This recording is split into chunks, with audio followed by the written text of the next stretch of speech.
যত যদি আঘাত আসে আমরা সুন্নি মুসলমান মানতে পারি না। কথা বলল ঠিক কিনা? আল্লাহ কয় ইন্নাল্লাহ, আল্লাহ বলে ইয়া আইয়ুহাল্লাযীনা আমানু, ওহে যারা ঈমানদার। আল্লাহ কোন মুশরিককে ডাক দেয় না, আল্লাহ কোন মুনাফিককে ডাক দেয় না। কারণ মুনাফিক কথায় কথায় মিথ্যা কথা বলে, কথা কোন। এই জন্য আমার আল্লাহ বলেন ইয়া আইয়ুহাল্লাযীনা আমানু, ওহে যারা ঈমানদার, সাল্লু আলাইহি, তোমরা ওই নবীর উপর দরুদ আদায় করো। জোরে কোন সুবহানাল্লাহ। এবার আমার আল্লাহ কয় ওয়াসাল্লিমু তাসলিমা, তোমরা সালাম দাও আদবের সাথে। আল্লাহ কইলেন না এ বাবারা, আমরা যারা সুন্নি দাবি করি, আমরা নবীরে ইয়া নবী সালাম আলাইকা বলে সালাম দেই কি দেই না? আবার ইয়া নবী সালাম আলাইকা বইয়া সালাম দিলে আবার এক জাতের উপরে ঠাড়া পড়ে। কথা কয় না, আছে না নাই? এ ভাই বাবারা, আল্লাহ কোরআনে কয় ওয়াসাল্লিমু তাসলিমা, তোমরা সালাম দাও আদবের সাথে। আল্লাহ কয় সালাম দাও আদবের সাথে। ও আল্লাহ, কেমনে সালাম দিলে আদব হইব আপনার কাছে জানতে চাই। বন্ধুরে, আমরা এমন অপবাদ দেয়, বলে সুন্নিরা নবীরে এমন ভাবে সালাম দেয়, সালাম দিতে দিতে নাকি আল্লাহর উপরে উড়ায়। না রে বাবা না, আমার নবীরে দাঁড়ায় সালাম দিলে আল্লাহর উপর উঠে না। যদি তোমার মন চায় পায়ের তলাতে তুমি 10 ফুটটা 2টা বাঁশ বাঁধো, তুমি নবীরে সালাম দাও, এটা আল্লাহর উপরে উঠবে না। আমার আল্লাহ কয় বন্ধু নবী আমার, আমি আল্লাহ তাআলা ওয়ারাফানা লাকা যিকরাকে অন্তর্ভুক্ত কইরা আপনি নবীর সম্মান, আপনি নবীর ইজ্জত বাড়াইয়া দিছি, দুনিয়ার কোন মানুষ কমাইতে পারবে না। আমরা সুন্নিরা নবীরে দাঁড়ায়া দাঁড়ায়া সালাম দেই তাজিমের সাথে। আমার আল্লাহ তাআলা এই জন্য আমাদেরকে নবীর প্রেমিক হিসেবে কবুল করবে। আমরার বিশ্বাস নবীরে দাঁড়ায়া সালাতু সালাম দেওয়ার কারণে, ইয়া নবী সালাম আলাইকা বলার কারণে, আমরা যখন বিসমিল্লাহি ওয়া আলা মিল্লাতি রাসূলিল্লাহ বলে কবরে শুয়াইব, আমার দয়াল নবী আমরার কোলে নিয়ে আনিব। জবান খুলে জোরে জোরে কোন সুবহানাল্লাহ। আরে ওই কবর নূরের নবী আইব রে, বলে ওই কবরে আইব রে,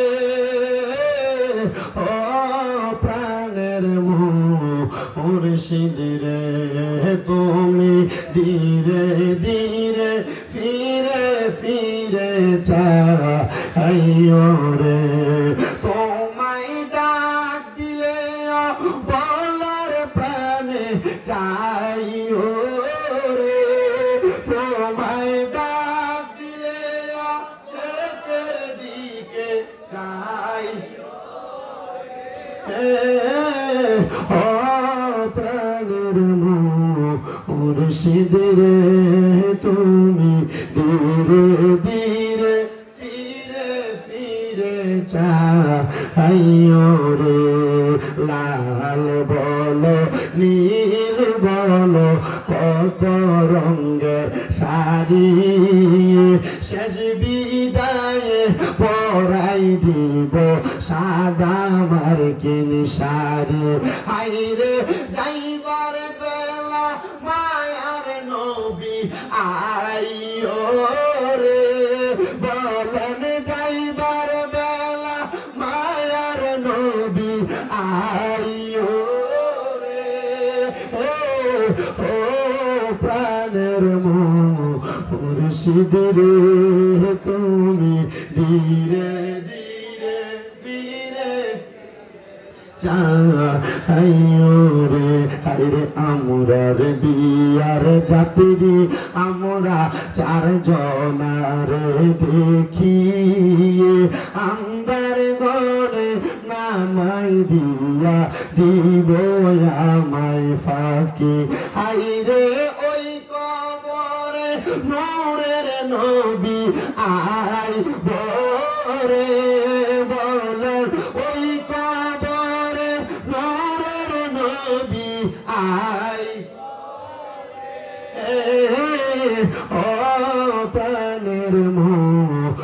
মুর্শিদ রে তুমি ধীরে ধীরে ফিরে ফিরে চাইও রে আরে আম পাতায় জাম পাতায় কত পানি ঝরে শেষ বিদায়ের গোসল দিব গরুই পাতার জলে হাইরে আতর গোলাপ সুরমা চন্দন ছিটাই দিব রে কন্যায় আতর গোলাপ ছিটাই দিব রে ও প্রাণের মুর্শিদ রে তুমি ধীরে ধীরে ফিরে ফিরে চাইও রে। আপনারা বলেন যে আল্লাহ ওই নবীর দাঁড়ায়া সালাম দেওয়ার কথা বললেন, আমরা সবাই ওই নবীর দাঁড়ায়া সালাম দেওয়ার দরকার আছে না নাই? বাবাজিরা, বন্ধুরা আমার নবীজির উপর দুরূদ সালাম পড়লে কত সওয়াব। আমার দয়াল নবী রাহমাতুল লিল আলামিন নবী বলে, উম্মত দুনিয়ার জমিনে যেই ব্যক্তি আমি নবীর প্রতি যত বেশি দুরূদ আদায় করবে জান্নাতের ভিতরে ওই উম্মত আমি নবীর তত কাছাকাছি থাকবে। আমার এই হোমনা শিবপুর এলাকার পর্দার অন্তরালের মা বোনেরা গো, এরে আমার মা বোনেরা, মাইকের আওয়াজ যদি তোমাদের কানে যায় আমি বলবো তোমাদের হাতে পায়ে ধইরা গো মা, যদি নবীর দিদার পাইতে চাও বেশি বেশি করে নবীর দুরূদ পড়ো। আমার হোমনা শিবপুর এবং আশেপাশে এলাকার ভাই বাবারা, আপনারা যারা এই জান্নাতের বাগানে আসছেন, আপনারা যদি ওই নবীর দিদার মরণের আগে একবার পাইতে চান, কবরে যাওয়ার পরে নবীর দিদার চান, আপনারা ওই নবীর উপরে বেশি বেশি দুরূদ আদায় করবেন। আমার নবী কই উম্মত রে, দুনিয়ার জমিনের মধ্যে আমি নবীর কোন উম্মত যদি আমি নবীর উপরে প্রাণ ভরা দুরূদ আদায় করে, একবার যদি মুহাব্বতে দুরূদ আদায় করে, আমার আল্লাহ ওই উম্মতে মুহাম্মদীর নামের উপরে জান্নাতের মধ্যে একটা গাছ লাগাবে। নবী গো, জান্নাতের ভিতরে গাছ লাগাইলে উম্মতের কি লাভ? আমার নবী কই ওই গাছের ভিতরে যতগুলা পাতা থাকবে পাতার পরিমাণ সওয়াবের উম্মতের নেকের পাল্লার মধ্যে তুলে দেওয়া হবে। আমার নবী শুধু ওই কথা বলে ক্ষান্ত হয় নাই, আমার নবী কই উম্মত দুনিয়ার জমিনের মধ্যে বৈশা আমি নবীর কোন উম্মত যদি আমি নবীর প্রতি দুরূদ আদায় করে, আল্লাহ তাআলার অসংখ্য ফেরেশতারা আমি নবীর উপর দুরূদ পড়া দুরূদ পড়ে আমি নবীর রওজা মুবারকে পৌঁছায়। কিন্তু মুসলমান ইমানদার এই হাদিসটা শোনার পরে আমার অনেক ভাইয়েরা বলে নবীর উপর দুরূদ আদায় করলে ফেরেশতা নবীর দরবারে দুরূদ পৌঁছায়, তাইলে নবী কেমনে সুন্নির মাহফিলে আসে, নবী কেমনে হাজির হয়? তার কাছে বলবা এটা সব উম্মতের বেলায়। কিন্তু আমার নবী আরেকটা হাদিসে মুবারক হয়, আমার নবী ডাক দিয়া কই উম্মত আমি নবীর কোন উম্মত যদি মুহাব্বত নিয়ে আমি নবীর উপরে দুরূদ আদায় করে, ওই উম্মত কোন জায়গায় বসে আমি নবীর প্রতি দুরূদ পড়ে আমি নবী সেই জায়গা চিনি। শুধু চিনি না রে, যেই ব্যক্তি আমি নবীর উপরে দুরূদ পড়ে আমি নবী ওই ব্যক্তির নাম জানি, তার পরিচয় জানি, আমি নবী স্বয়ং নিজ কান মোবারক ওই ব্যক্তির দুরূদের আওয়াজ শুনতে পায়। আর জবান খুলে জোরে জোরে কন্যা সুবহানাল্লাহ।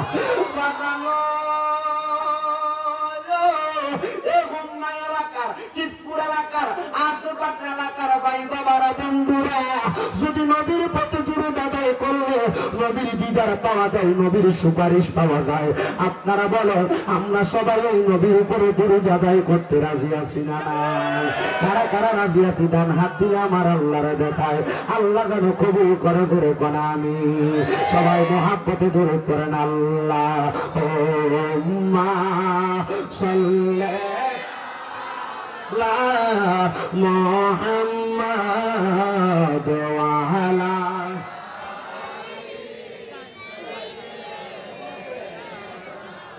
মুহাম্মাদ ওয়া আলা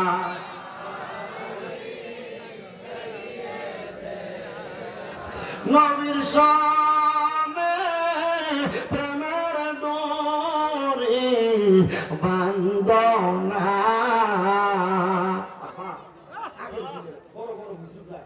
এই গুরুগুলা ভিনে ভিনে গাইতো। আর আমার কাছে ভালো লাগে। আমি এমন পর্যন্ত দিনের দিনে গুলা গাই, আমার কাছে মায়া লাগে। একটু মহাব্বতে জবান খুলে কইলেন, আমার নানা জান ইন্তেকাল করছে, মরার আগে কইছে তুই তো নবীদের উপর দুরূদ পড়ো, মিলাদ পড়ো, যদি মাঝে মাঝে কখনো সুযোগ পাস আমার কবরটার সামনে বইয়া বইয়া খুব পড়িস। আমি এখনো মাঝে মাঝে সুযোগ পেলে আমার নানার কবরের কাছে যাই মোটরসাইকেলের সাইডে রাখা দুরূদ পড়ি একটু মহাব্বতে।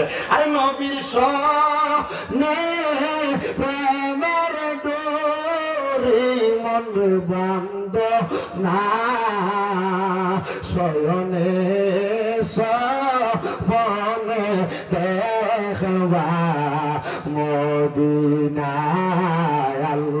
আল্লাহুম্মা সাল্লি মুহাম্মাদ ওয়া আলা